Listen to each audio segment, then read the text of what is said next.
Okay, let's start off here on page 53 here. Now, we had just talked about previously about, on the previous page, about how that Yahweh says no man can shut that door because the house of Yahweh is Yahweh's work, and we're in the greatest time of trouble ever, which is what we're talking about in this chapter here, in this particular chapter. And how Yahweh says we got a little strength, but he's not going to allow that to interfere with anything. In fact, that little bit of strength is all that we really need. Because, you know, when Yahweh's worked with his people, he's always allowed just a little strength, right? I mean, you read all the examples when they had these big armies going out, and he said, okay, select this many people, okay, get rid of these, get rid of these, get rid of these. And he whittled it down to just a small amount, and still said, that's still too many people, but go ahead with it anyway, you know? So Yahweh, of course, if Yahweh is on our side, as it says, what can man do unto us? You know, we're going to succeed in this work because the gates of hell are not going to prevail against us. So it says, you have my word and you have not denied my name, okay? So let's start off here on page 53 on the third paragraph, where it says, during this time of trouble, right before it says verse 9 in bold, during this time of trouble, which is where we're at right now, right? We're in that time of trouble that he's talking about right here. You have not denied my name, okay? The name of Yahweh, because that's the authority and the character of Yahweh. It's not just knowing Yahweh's name, okay? And this is in Revelation chapter 3, verse 9. He says, behold, I give of those of the assemblies of the accuser. Notice where they come from. These are the assemblies of the accuser. That's Satan's people, okay? You know, in life, there's either Yahweh or there's Satan. That's it. There is no in-between. But Christianity tries to find that in-between spot, you know? And this is why the book of Revelation says, either that you are hot or cold, because you're lukewarm, I'll spew you out of my mouth, you know? But people think that they can reach that halfway mark, you know? Like as if there's some kind of safety net within that area, but there's not. It's either Yahweh's way or Satan's way, one way or the other. And it says, these are the assemblies of the accuser who preach themselves, notice, to be those who worship Yahweh. They preach themselves. They're not using Yahweh's authority. They're preaching themselves. All right? And they preach that they are the ones who are actually worshiping Yahweh. And notice it says, and there are many out there carrying the name of Yahweh. There's many out there carrying the name of Yahweh. I'm just going to show you a few. Remember, these are assemblies, okay? I don't know whether, you know, sometimes when people come to Yahweh's house, a lot of people nowadays, Yahweh just calls them out and they begin learning about them and they come out, you know. But there's a lot of assemblies that are out there, okay? They don't call themselves congregations, they call themselves assemblies, okay? This is a few of them here. As he says, many carry the name of Yahweh. This is called the sacred name groups, or what's called as the sacred name movement. And some of them are the assemblies, notice, of Yahweh. Then you have the assembly of Yahweh, okay, because they say, well, it's easy to pronounce his name. You got an H on both sides, so you just pronounce it the same at the end as the beginning. But of course, they take the Wah and they use the V sound to it. So you have the assembly of Yahweh. So they're not pronouncing Yahweh's name. Then you have the assembly of Yahweh, which is different from the assemblies of Yahweh, okay? Then you have the assembly of YHWH Hoshua, okay? Again, these would, of course, call Yeshua by the name of Yahoshua. And again, it's a matter of not understanding things, and they take the Wah, you know, and they pronounce it as things that has to be pronounced as an O, and so that's the connection that they connect between the two, rather than realizing that it's actually a silent letter when you connect the noun and verb together in Yeshua's name. Then you have now one thing, the assemblies of okay, you see the YHWH. Lots of time, a lot of people have left Yahweh's house, And when you start seeing people, they avoid using the name of Yahweh. They'll start saying YHWH. And that's just a tetragrammaton. That's the 4 letters that represents the name, or gives you the pronunciation of the name. And then there's workers together with Elohim. A lot of these are splinter groups. Okay, they're splintered off of others. You have the worldwide assembly of YHWH. Then you have Yahweh's assembly in Messiah. Yahweh's assembly in Messiah, that broke off from the assemblies of Yahweh. I used to be in that group at one time. But Yahweh's New Covenant Assembly as well. So there's a bunch of these things, okay? So you notice, even though they have Yahweh's name, they are not worshipers of Yahweh. Just as it says in Revelation 3:9, these are the assemblies, but they're the assemblies of the accuser, okay? Which shows that they belong to Satan. You remember, you got to go by what Scripture says. And Prophet Moshe said, in Moshe 3:6 and 7, will a trumpet be blown in the city? Now we know what a trumpet is. We know that's the warning and actually the work of Yahweh. That warning being blown in the city, and the people not be afraid. Will the breaking of the law that is taught by the false shepherds be taking place in the city, and Yahweh not also have a righteous work there? Most assuredly, Father Yahweh will have no work other than the house of Yahweh he has established, yet to be secret, to be hidden according to the plan as prophesied by his servants the prophets from the beginning. Okay? Now, this is a verse that is basic. It's a basic verse that you learn about the house of Yahweh, that sticks with you, with the name of Yahweh, and understanding who the house of Yahweh is. Again, remember, it says, I will give those of the assemblies of the accuser who preach themselves to be those who worship Yahweh. Okay? And, if they don't follow Yahweh, then of course they follow Satan. Now, Matthew 24, verse 5, Yeshua said, for many will come against my name, saying, I am anointed to preach salvation, and will deceive many. Notice, I am anointed to preach salvation. That's the same thing we see here. These assemblies of the accuser preach themselves that they are worshiping Yahweh. Now, of course, that's speaking about demon worship, because it's the influence behind this false worship. And in Yahweh Mark 5, 8, and 9, it says, for he was saying to him, come out of the man, unclean spirit. And then he asked him, what is your name? And he answered, my name is Legion, for we are many. Okay? We are many. And notice, many will come against my name. Okay? So these spirits are out there. They're definitely out there. And as the scripture says, these are the assemblies of the accuser. They're the assemblies of Satan herself. And so, even though they have Yahweh's name, they use Yahweh's name, they don't have the authority to use it. In Deuteronomy 32, 16 to 17, it says, they rejected Yahweh to jealousy with their gods. Well, of course, they rejected Yahweh to jealousy. They didn't cause Yahweh to be jealous. He's not going to be jealous of anything. But jealousy with their gods. They actually provoked themselves. By rejecting Yahweh, they provoked themselves to anger with this abomination. Remember, we've been talking about the abomination of desolation, right? So they have to provoke themselves to anger with this abomination of desolation. They sacrificed the demons, the gods, and the Elohim, which are not of Yahweh, to gods or Elohim they did not know, to gods or Elohim newly come up, to gods or Elohim your fathers did not worship.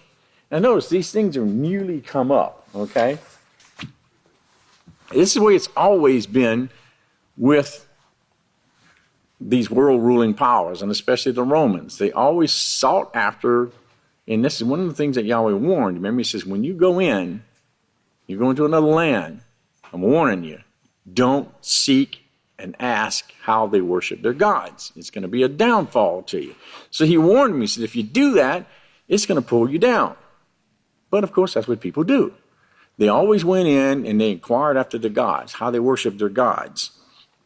And of course, this was a big pull down to them because they ended up falling away from Yahweh. So these were gods that were newly come up. Now, If they were true to Yahweh, of course, they would repent and join his work.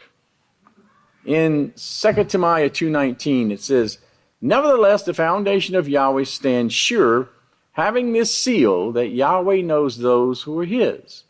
Because everyone who reverences the name of Yahweh departs from iniquity." That's how you know if someone reverences the name of Yahweh. They're going to depart from iniquity.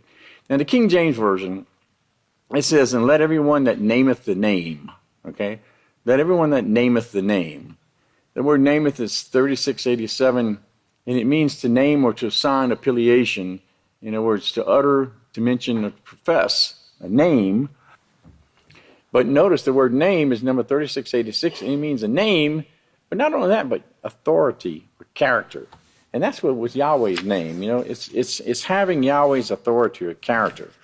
But remember, Revelation 3:9 says that these are the assemblies of the accuser of Satan. So notice, they don't have the authority, nor they take on the character of Yahweh, so they're not being made into the image and likeness of Yahweh as only his house is promised. Because remember, Proverbs 16:6 says, "By mercy and truth," the truth is keeping Yahweh's laws, "iniquity is purged, by reverence for Yahweh. Men depart from evil." Remember Genesis 3:5, the evil as the gods. So notice again 2 Timothy 2:19. "Nevertheless, the foundation of Yahweh stands sure, having this seal," it's a seal, "that Yahweh knows those who are his, because everyone who reverences the name of Yahweh departs from iniquity." Okay, and as it says, by iniquity and truth, the keeping of Yahweh's laws, that's the reverence of Yahweh, and that is how you can depart from evil. Okay, now let's get back into the book here. Okay, so there's many out there that's carrying the name of Yahweh. But you see, you've got to know that, and you've got to be fully convinced of that in your mind, and you've got to understand the prophets and believe in what the prophets have said to realize who the house of Yahweh is. Because if you ever went around any of these people who are in these assemblies, to them, everybody's right. Well, everybody's worshiping Yahweh. There's no one particular place. And how can you think that that sounds pretty boastful that you think that you're the only place to go. Because here's what they do. They have, they say they keep the feast, okay? And you can go to their assemblies, but sure enough, you're going to have your faithful followers that are there. But sure enough, you're going to have what are always called the feast hoppers. Because you would always have people that come in and they'd hop from one place to another to another. They would say, "Well, I'm keeping the feast of Yahweh, but I'm just visiting all my brothers and sisters along the way at all these different assemblies." And so they would they'd go to one place and keep it there for a day or two, and then they'd go to another assembly and another assembly, and they'd go throughout the week that way, And then, of course, as the scripture says, they also would go to different places to keep the feast, whereas Yahweh says there's only one place that you must go. And Yahweh has to determine where that particular place is. You can't determine that on yourself, But, of course, they would always do it because really feasts were like vacations for people. I remember I used to talk to the elders of them, and they would only keep in tabernacles. Tabernacles was the main thing, And I asked them, "Well, why are we only keeping just tabernacles whenever you have three main feasts?" "Well, most people can get off all that time and stuff, so we keep this particular one so that everybody can come. And it's a long 8-day feast, and it's in the fall time, so it's kind of like a vacation time for everybody." And that's what if they look at it, because really, there's no difference between the assemblies and your local church. The only difference is that you'll hear the name Yahweh talked about. However, they'll turn right around. Remember that one assembly is called the workers together with Elohim? They'll turn right around and call Yahweh Elohim. So it shows that they don't have any understanding there. Okay, so he says,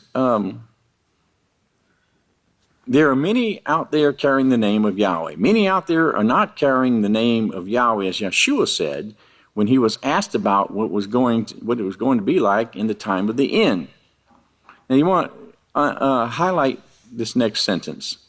Yeshua said the deception is going to be so great that if it were possible, even the very elect would be deceived and pulled away. Now that's some strong deception. That's some strong deception. Because notice, it says, even the very elect. Okay? So if you're not watchful, and you don't do as the scripture says, to take heed, you could be deceived, you know. You have to stay strong. You have to rehearse these things. You have to set your mind on the prophecies. And never forget the prophecies is how you will be able to be kept from being deceived. Because if you believe the prophecies, you will believe the truth. Because the prophecies reveal the truth of Yahweh to us. So he says, we've not seen the worst of it yet. Think of the very deception of making a holy thing like a veil look so evil. Now, we haven't really seen a great deception. But the time is coming where, remember, when Satan is really let loose with a lot of power and stuff, where these, sometimes people will laugh about the things that some of the Catholics believe and stuff. But when that power is let loose, it's going to be great deception. Why would Yeshua said, this guy's going to appear over here and say he's the Messiah? Don't believe him. Why would he have to tell him that? Why would he have to say, don't believe that this guy is not me? Great deception. Great deception. So you got to be firm in Yahweh's word. So he says, we've not seen the worst of it yet. Think of the very deception of making a holy thing like a veil look so evil. This is what the news media has done in the last few months. Because of a few Arab women who kept the law and actually veiled themselves. Yahweh does not force anyone to do this, but he shows that the holy people of old did it. Okay? And one of the reference sources, if you want to write it down, is in Genesis 24, verse 64 and 65. Genesis 24, verse 64 and 65. That's whenever Rebekah was going to be brought to Isaac, and she inquired who he was, and she immediately put her veil on her face as she went before him out of respect. Now he says the Christians have a problem with the holy people of old and what they did. They kept the Sabbath also. They didn't defile the Sabbath. They kept the feast days. Well, the Christians all have a problem with this. They make like the veil look evil, like it is sick. Along with the women who are trying to be holy, wanting to be holy, and not wanting to go out into the whoredom land, Of course, nowadays, sometimes face veils, well, it seems a pretty healthy thing to do, right, when you're out in the public, It's going to change a lot of people's minds in that sense. He says, I think they found some whores and put them out there and took pictures with them. He says, I can tell you one thing. He says, go down on Sundays to T&P Lane, and I think it's on Mendes Street. That's the next block or so down from the press room. There's a church there. He says, I think they are all the same wherever you go. It just so occurred, he says, I passed this church as they were letting out services last Sunday. I drove past the church, and brethren, he says, I've seen whores who are more modestly dressed than the women who came out of that church. They were walking along across the street, and every design of the tight dresses they were wearing was showing seduction. He says, I didn't see anything like that among the whores in Las Vegas, and have been there several times. I have never seen anything that was so seductive as that which passed the street right in front of me. Now think about it. Seduction. That is something that Satan uses very, very strongly. Now why? You see, with seduction, as it creeps into the mind and takes control of the mind, and once a person's mind starts thinking about it, okay, and well, then you start entertaining the thought, and it gets stronger and stronger and stronger desire. Now with seduction, the thing is, in the world, it's taught as a way of life. The women want to make themselves look nice for the men, and the men go after them and so forth. But the thing is, if a woman turns herself to whoredom, then she loses all self-respect. She loses her self-worth. Now the men, on the other hand, when they become whoremongers, they lose their self-respect. they lose their self-worth. So if you don't have self-respect and self-worth, you can't love yourself. And if you don't love yourself, there's no way that you can love your neighbor as yourself. So you see, that breaks down that human bond between you and your neighbor. And it breaks the laws of Yahweh, and it causes this big separation. And of course, it worsens and worsens and worsens as that gap gets larger and larger. Of course, that sin turns into more and more things where the confusion of mind sets in. And then you have this complete separation even between nations, and you have separations between cultures and so forth. So, it all comes to the fact that, as Yeshua said, the laws hang on two things: love your neighbor as yourself and love Yahweh. Well, you can't do that if one is missing. And if you can't love Yahweh with all your heart, soul, and might, then you can't love Yahweh fully. And of course, these STDs cause many problems with the heart and with the mind. And so therefore, they can't love Yahweh, their creator. And so she's got them in their hold. And that's why seduction is such a great part of the industry today.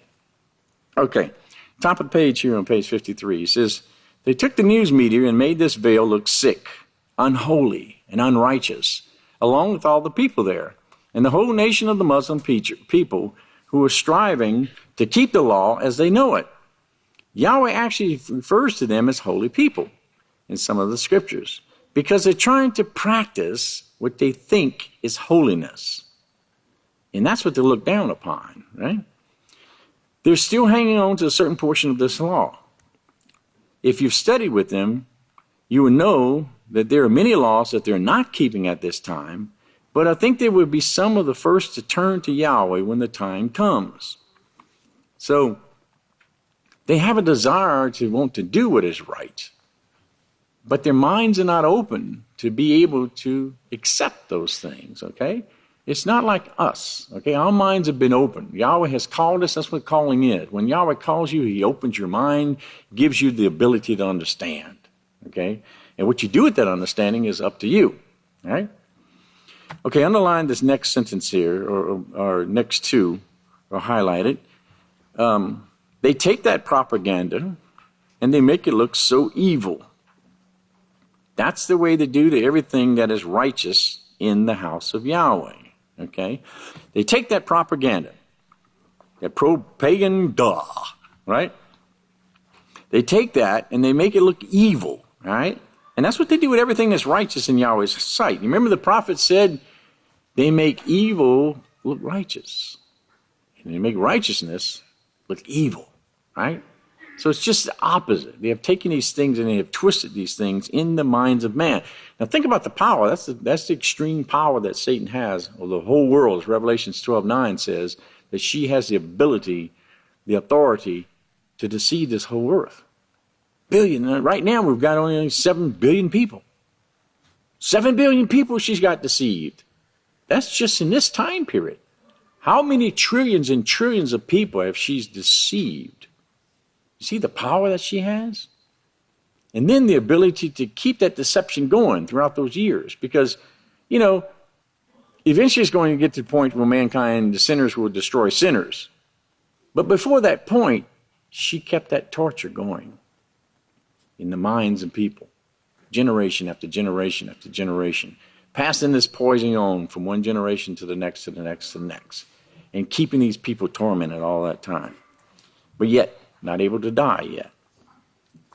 So he says, all these 3 channels came out a few years ago and said, the house of Yahweh members are dirty, nasty people. They sleep with dogs and they keep them in their houses and they never let them go outside. They said all manner of evil against us. It even came out, be sure to chain or lock up your dogs because the house of Yahweh members live around. Somebody moved into this neighborhood, so watch your dogs. They sacrifice them, They sacrifice the dogs. Now how stupid can you be?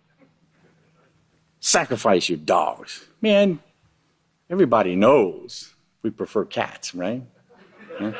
Cats taste better, But it shows the ignorance because of the fact that it shows that they don't know anything about us. Because if they did, they would know that we keep the laws of Yahweh, which says you keep the clean and the unclean. Well, dogs are not clean, Cats are not clean. All these things are not clean, so we're not going to be eating those things. We're not going to be sacrificing those things. But you see, the God worshippers would, because that's what they did. Yahweh says you shall only sacrifice these particular animals, the clean ones. You can never sacrifice an unclean animal to Yahweh, but they do to their gods. They sacrifice the unclean animals. So that shows the intensity and the mindset that Satan has got these people to thinking. So he says, you're not going to shut this door with your propaganda at this time. You're not going to turn all the people. You will pull some out, Yahweh says, but you will not pull them all out. Now, again, Revelation 3:9, behold, I give you the assemblies of the accuser who preach themselves to be those who worship Yahweh. Yeah, they preach that they worship Yahweh, that they're the worshipers of Yahweh, but they're not. But they do worship demons, as we see in Revelation 9. These are demons, notice. He says, and I'm going to show you in Daniel, where he actually describes them and the host that was sent down from heaven to work with Satan among the nations. He says, yes, we have met them. They tried to pull us into temptation the same as they did Yeshua. Notice this, if we met them. This is one of the accounts of past trips to Israel. This is just kind of like a summary, basically, of it. But it says, the group that approached us in Israel, these aliens that set a representative to see us when we were there. The representative who came to us said this was a group of doctors. She hated to call them aliens because she said to them that they actually had the first rights to the earth, meaning that they were here on earth first. Of course, she didn't know that they had trespassed here on earth and done evil and were expelled, but still being used for a time period to bring forth Yahweh's will, as you know yourself. I asked her, what did they say about me? What are these guys saying about me? She said that they knew that I was Yahweh's spokesman for these last days. They said they wanted to work with us. They wanted to go into the land ahead of us whenever we wanted, and to turn the spirits of the people to being more perceptive. We weighed the thing out and we said it doesn't fit scriptures. So we wanted nothing more to do with this group of aliens who claimed that they had right to the earth and were going to inherit the earth.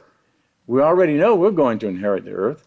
It's not going to be the aliens, the fallen angels, or the evil demonic spirits that are roaming the earth right now with Satan's authority. Okay? So these are the ones that he's talking about here that, yeah, we met them. And they tried to pull that temptation the same as they did Yeshua. Because remember, Yeshua, he was tempted extremely. All right? He went through extreme temptation with everything that he did. I mean, think about it. He was the Messiah. His temptations were not little easy skip to the park kind of things like we go through, Everything that every form of temptation and test and trial that he had to go through was extreme to the point because Satan knew who he was, and this was one of the things that he was offered. He was offered to have all this authority or power. And that he could go into these towns. She knew how popular he was. She knew that he could walk into a place and just captivate everybody there. And so she could use this as an advantage to him to try and get to him and build up his ego and stuff, So he was always tempted with these things, but he always realized that he wasn't Yahweh. He was Yahweh's representative, and he always kept those things in mind, and that's why he set that perfect example. Okay, so continue on in the verse. He says, but they attempt to deceive by falsehood. Behold, I will appoint them for the purpose of worshiping in the presence of your footstool, and they will understand that I love you. So notice, Yahweh is going to eventually allow their minds to be open to see that even though we were persecuted and the things that we had to go through in life, they're going to realize the great love that Yahweh has for us. Verse 10, because you have kept the word of my patience, I will also keep you from this hour of temptation, which will come upon the whole world to test those who dwell upon the earth. So he says here, because we have kept the word of his patience, that's where the protection will come. The protection and the deliverance will come because of our faithfulness. Now notice it says, this is one of our vocabulary words, and underline the next two sentences there, or highlight. This word test is not as if they're giving them a test or something. It is like proving to them what sin will bring. That is the reason this is allowed to come upon the world. Okay?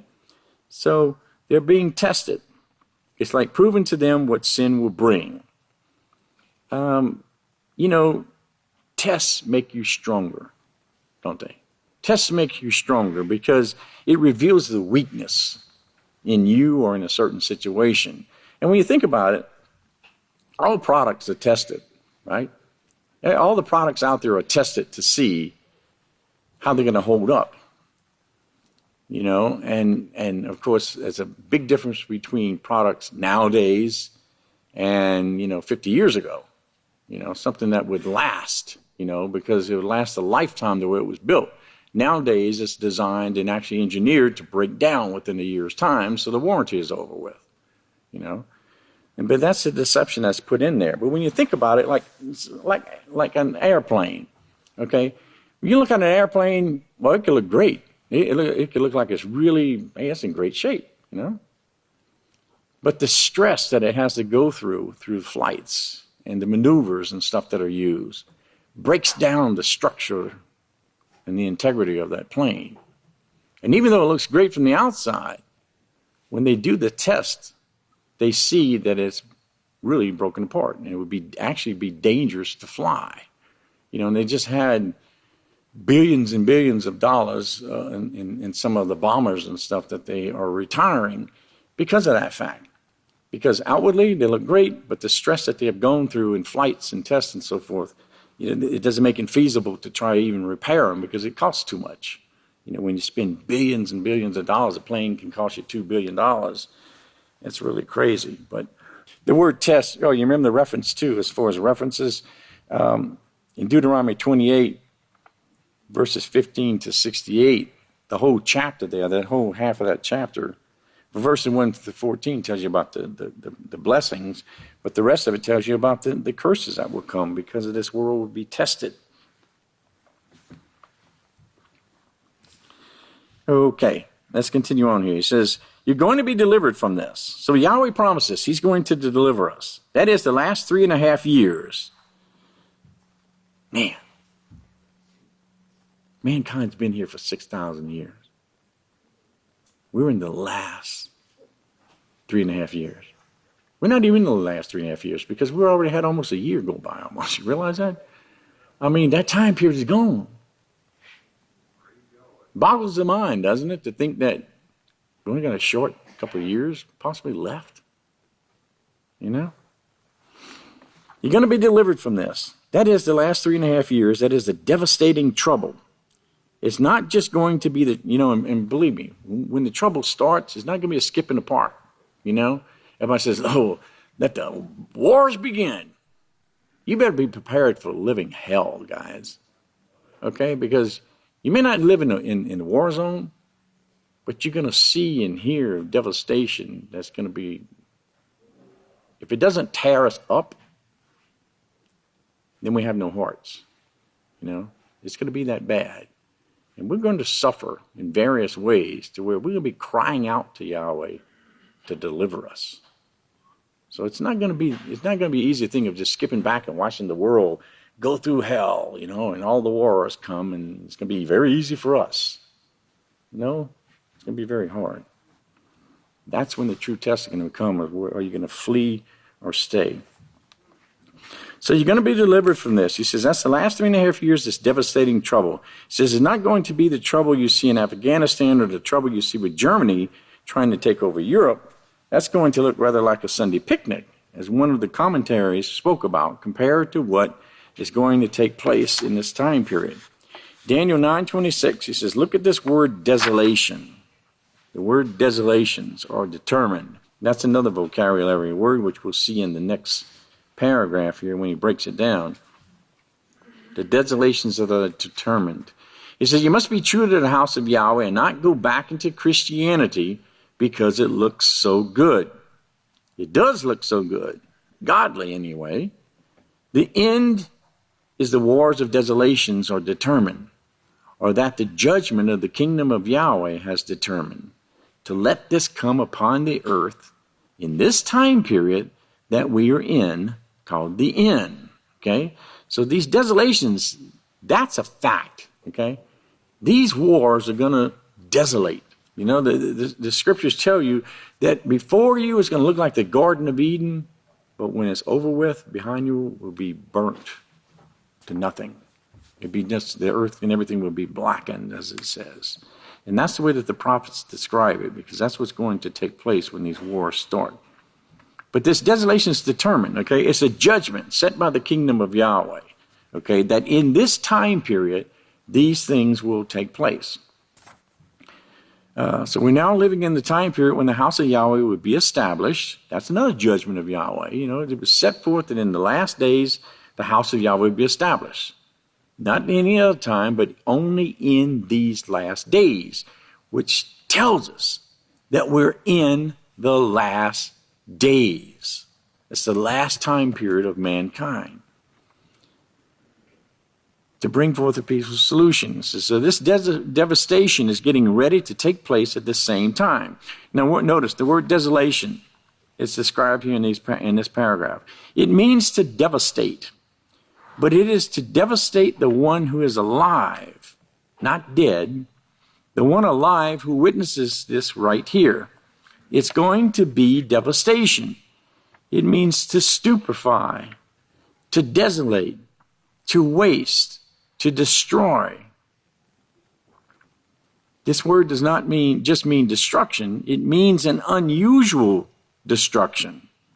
A destruction that actually devastates the witnesses seeing it. Like in the universe, because they're going to see this too. You know, so when you see these things, it's not just as I said, it's not just that the destruction is going to take place. It's going to affect us. We're all going to be affected by these things. So we have to stand strong and realize that this is the promise of Yahweh. What justice is there in seeing a nation destroyed? Nothing left. No life. Everything destroyed. Fires burning. What justice is that? Well, unless you know and stand firm in Yahweh's word, you won't understand that. But if you do, you'll realize that these are set judgments because sinners have to destroy themselves. That's the only way that man is going to learn. This is what sin brings. If you choose sin, you're going to destroy yourself. So it's an unusual destruction, a destruction that actually devastates the witnesses seeing this, like in the universe, because they're going to see this too. They were well aware of what's going on in the earth. Remember, they're watching us. They're seeing what's going on. They're tuning in tonight. You ever think of that? They're well aware. Some of them are being taken captive to where they're actually being forced. Yahweh says to watch this. They're the ones who are taken captive from the earth, who were following up the earth with their creation of dinosaurs, war-fighting machines. They were allowed to suffer, or they were allowed to influence mankind, even at this time. They are forced to watch what's taking place, held in bondage, held in captivity, where they can see and to be forced to watch this. Remember what the scripture says in Yada 1 and Kepha? And the Malachim who did not keep their first estate but left their own habitation, he's reserved in everlasting chains in the darkness. Remember what darkness is: the sin, the death, the misery, Genesis 1. Until the day of the judgment of that great day. Remember when Yeshua was out there and the unclean spirit said, "Have you come to torment us before our time?" The judgment of the great day. They know they're going to be judged. In 2 Kepha 2:4, for if Yahweh did not spare the Malachim who sinned, but would cast them into the abyss, delivering them into chains of darkness to be reserved for judgment. Then you remember where it says, hey, if the world is going to be judged, how much more severe will the house of Yahweh be judged? Right? So, they're out there. You know, Satan has been cast to this earth and has carried some of them here with her. Not all of them. Remember, a lot of them are still in Jupiter and so forth. But many of them are here. But many of them, as it says, they've been chained. They're not free to go out and to do whatever. Many of them are being forced, even against their will, to have to do certain things, as Pastor's brought out before, you know. But you see here that they're going to see what's going on. And Yahweh's showing them. You remember Psalm 8 where it says that Yahweh stands in the assembly of the gods? It's 81. Where he says, you know, he stands in the assembly of the gods and he teaches them. This is what you should be doing. He knows they won't listen. He knows they won't repent. But he continually teaches them and points them out. That's his family. You know, he continually teaches his family. Even though they want nothing to do with him, he will still continue to lead and to guide them, to show them. But he still steps back and lets them choose their own way in which they want to do. That's why he says, this is what you should be doing, but you don't do it. So continue on in the book here. He says, I'll continue with this verse too. He says in verse 10, I will keep you from this hour of temptation that will come upon the whole earth to test those who will dwell upon the earth. And notice he says they will be astounded. That's another vocabulary word, astounded. And it gives you the meaning here. Now, everyone who sees this is going to be astounded as what's taking place or what will take place on the earth. Underline these next two sentences or highlight. They will be amazed. They will be bewildered. The Hebrew word says they will be bewildered. They will be stupefied by this destruction. Okay? They will be bewildered. They will be stupefied. Look at these words. The word bewildered means to be deeply or utterly confused or perplexed. You remember Yeshua said that people's hearts will be failing because of the fear and so forth that they've seen too taking place. They will be stupefied. In other words, they will make stupid. To make stupid. Ring a bell? Pastor just talked about it on Sabbath, right? Showing how stupid they are. You know, stupid is a strong word, but it simply means you're ignorant. You are ignorant. And that's why it says, the old saying goes, you know, that knowledge is power. When you have knowledge, you have tremendous power. Because you can get yourself out of a situation if you have the knowledge and know what to do. And the understanding of what certain things may cause. So you can avoid those things and get out of the situation and so forth. But notice, they will be bewildered. They will be greatly confused because of the great confusion that will be going on. They will be perplexed. And they will be stupid by this destruction. What are they going to do when it takes place? What can you do? Where can you run? Remember the prophet said you can go to the highest mountain, and Yahweh says, I'll be there. You can go down to the lowest valley. I'll be there. You know, you can't run from Yahweh. You can't hide from him. But he's there for his people. Wherever we are, he'll be there. But these people, as the scripture says, call upon the gods. Remember it says they would be calling upon the gods for the rocks to cover us and to hide us. And they'll be running into the assemblies of the accuser, trying to seek after their gods for the seek protection. But it won't be there. It won't be there. So it says it would not be a minor thing, is what it means. It would be a devastating destruction.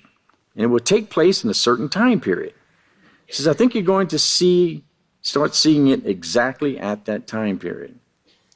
Let's go to the Savior's words. The Savior kept Yahweh's laws. He didn't cheat. He didn't twist them. He didn't stretch them or anything like that. You know, he said it just the way it was. Yeshua knew the scriptures. That's why he said many times, you know, is it not written in your law? Have you not read? You know, have you not been reading? If you read his life, you will see this. He taught the laws of Yahweh, and that's what he taught. That is what he practiced. He practiced it, and of course he practiced it, and that's why he was righteous, because he practiced those laws. He who practices righteousness is righteousness. At one time, almost everyone said to him, in fact, he turned to his 12 and said, will you lead me also? And that's in Yochanan 6, verse 66 and 67. Will you lead me also? How do you think Yeshua felt at that time? You know, here he was doing all that he had done. And yet, he had thousands and thousands of people. When it came time for Pentecost, you know how it says the 3 out of 4. When you take the figures, it comes out pretty much like that, because it says at one point that he was seen by 500 brethren after he was resurrected. But when it came time for Pentecost, it was only about 120. So it's pretty much 3 out of 4 didn't show up for that time period. But here he had thousands of people coming and gathering. He fed them. They saw these miracles. They saw all these things.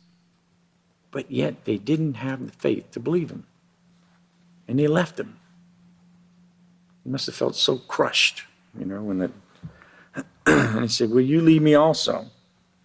And that's why he told Kepha, he says, flesh and blood hasn't revealed this, but the Spirit of Yahweh. And he even told Philip, Kepha, he said, you know, you will strengthen. When he said, when you're converted, Kepha, strengthen your brethren. Because he knew the disciples themselves weren't even converted at that time. So he says, this is the same way it was with Daniel. They all left him. You know, Daniel, you know, you tend to forget about that, but Daniel was by himself too, you know.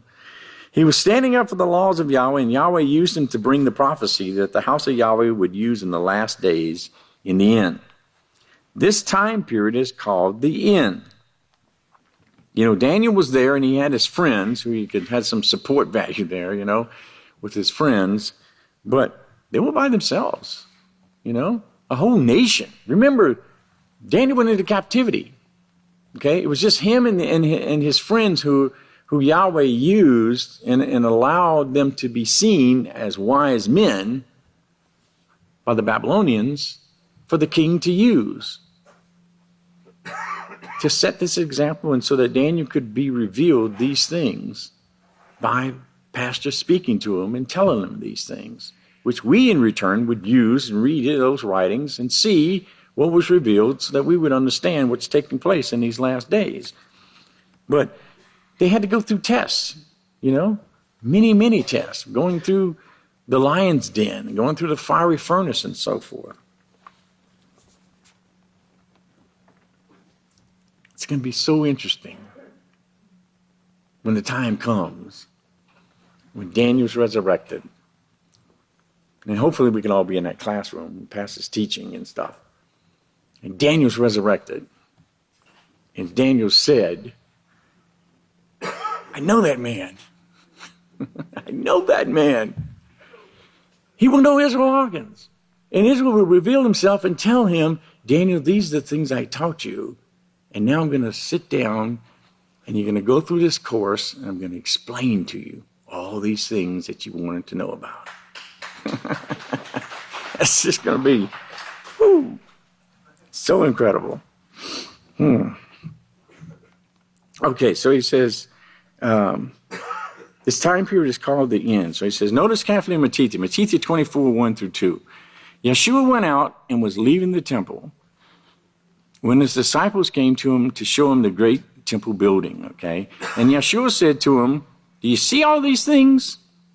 Oh, don't put your stock in this beautiful setup here, because it is beautiful setup, but this is what we tend to look at right now. You know, it's just like all the things that are offered to the world. It's beautiful, you know? And when you think about the pagan times of Christmas time, Oh, that's beautiful, man. And beautiful decorations and stuff. Everything is so appealing to the eye and catches the eye. But what they fail to realize is that where these things come from. We just celebrated Valentine's Day. And doesn't Valentine's Day look great, Buy these hearts and these candies and flowers and so forth for your sweetheart, They fail to understand that these were actual rituals. They don't see it, and it's not the same. They're actually carrying out all these rituals that they did back then by their lustful situations and so forth that they perform, by bringing forth these sweets and flowers and so forth and all this stuff. But the thing is that all of this went on thousands of years ago. These were, when you pick up the booklet and you read about it, and you read about these rituals, sometimes people get bored about reading these things. To me, I always thought it was so fascinating because of the amount of proof that the house of Yahweh has in all the literature. But these rituals actually took place back then. They're taking place today, but they're just changed, They just changed and candy coat them a little bit and changed the appearance of it. But they're actually performing the same exact things that they did back then. So Yeshua said, it's beautiful on the outside. And it was. I mean, this was, it's written to where, when you see the temple model, how it's white and glistened white. When the pilgrims, when they were going to Jerusalem to keep the feast, when they were a distance off, and they got to a certain point, they could see the temple sitting up there on Mount Zion. And with the sun beaming down there, that stone would glisten. It was a beautiful sight, It was something, and that's why they rejoiced. As they got closer and closer, they would start their singing and so forth and praises to Yahweh as they got closer to Jerusalem and stuff. But Yeshua said, you see all these things? Don't put your stock in it. Now, for one thing, this temple, remember, by this time, the Roman government had taken over. That temple was more like a tourist attraction for them. They still knew that all the Jews would come into their feasts and keeping the feasts, so that brought the income into the territory. Same thing we see going on today, the same thing, the reason why they want to rebuild the temple, for the same exact purposes. He says, after all, the Catholic Church is the most popular church in the world. It's still the largest religious organization in the world. It is. It has big, magnificent, beautiful buildings. For one thing, like at Rome, you see pictures of the Vatican, and you see how you've got the obelisk set up, and you've got that round area there, and of course that's where the markings are for the obelisk to shine and so forth. But those big columns that they have, those columns are huge, gigantic. When you stand up on those columns, it's just like whoa, They knew what they were doing.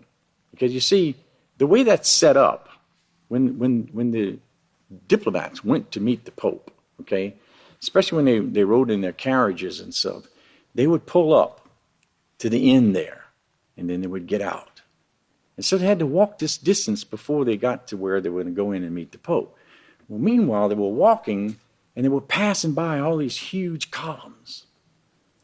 And so as they were walking, it made them feel so insignificant. So that when they finally got to the Pope, who was the ruler of the world, the ruler of the churches, so, their minds had been worked so that by the time they got there, they became very subordinate to him. It's all psychological teachings and so forth. They knew exactly what they were doing, the way they designed everything. And you see the same thing in Washington, everything is big. And you see carbon copies of all these things in the Lincoln Memorial and all this kind of stuff.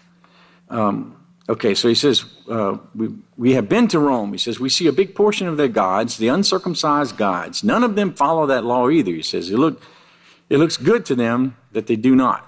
Daniel shows this very thing. They have pictures and statues of their gods, and he says a big part of them are alive at this time. Notice, a big part of the gods are still alive. Some of the gods have died, but some of them are still alive. Highlight this next two sentences.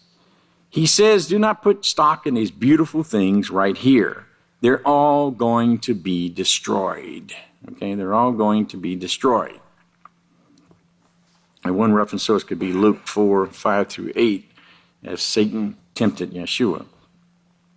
Okay, it says, this is what I'm saying to you now. Yes, all the great magnificent buildings that they try to catch your attention with, you cannot put your stock in this.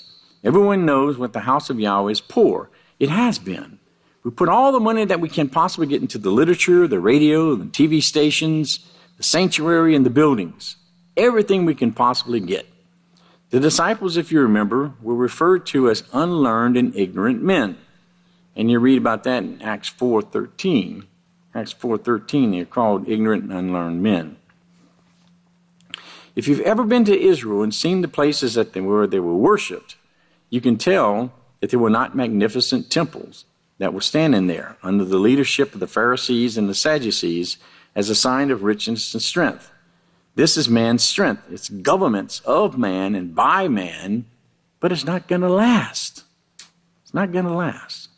You're not going to see this. Everything here is going to be thrown down. And this is exactly the same prophecy that we see in Daniel a while ago. He said, all of this is going to be destroyed. He gave you a time period, brethren. Anyone can compare this time period. You know, you see now the ancient ruins, okay? The ancient ruins of Greece and Rome and so forth. These were all magnificent buildings. Magnificent buildings. Remember there was one building in Greece where their temple to their goddess was actually their treasury. And all of their gold and silver and so forth went into that. And it was a beautifully, beautifully decorated place. And it actually became their treasury of the entire country. But you see all these ruins and stuff, temple and falling down and so forth. But people are still intrigued with this. They're still intrigued with the fact that they can see these ancient ruins. And they think, oh, how great the wonders of the world were, you know. And this looks magnificent in the eyes of man. But Yeshua said, don't put your stock in these things. Because, you know, all this is going to come crumbling down. All the magnificent things that people have made throughout this world, and the magnificent structures of all these government buildings, which every last one of these flipping things has got a goddess on top of it. You ever notice that? All your state capitals and stuff have a goddess on top. Now all this man's government, all this stuff is going to come crumbling down. And that's what Yeshua was saying. It's all going to come down, you know. The symbol of man's government is coming down. The house of Yahweh is going to rise up, you know. So 70 CE says here is when the temple was destroyed, and it was right on the money as the prophet said it would be. Do you think the rest of it's not going to take place? How could Daniel possibly prophesy and give an exact date? Daniel died. He was not with the Roman soldiers guiding him there and saying, you have to come in here and do this on this date, talking about the destruction of the temple. They accuse us of writing commentaries in the house of Yahweh. They say, well, they rewrote that thing. They say that we rewrote Clark's commentary or the Interpreter's Bible Dictionary because they showed what the abomination of desolation is actually talking about. And highlight this. The abomination of desolation is the Lord of heaven that the Catholic Church now worships.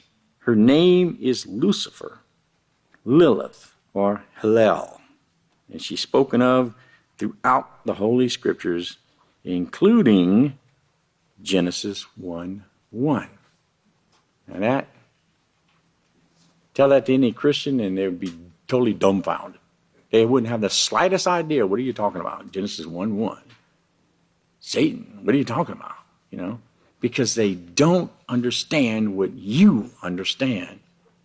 Never take for granted the knowledge that you have. It's fantastic, you know. And it's something that, you know, no one can take that away from you. You can throw it away, but no one can take that knowledge and understanding that you have. And that's the great blessing that Yahweh has given it to us. Okay, we got to stop here. We'll take off on the next page.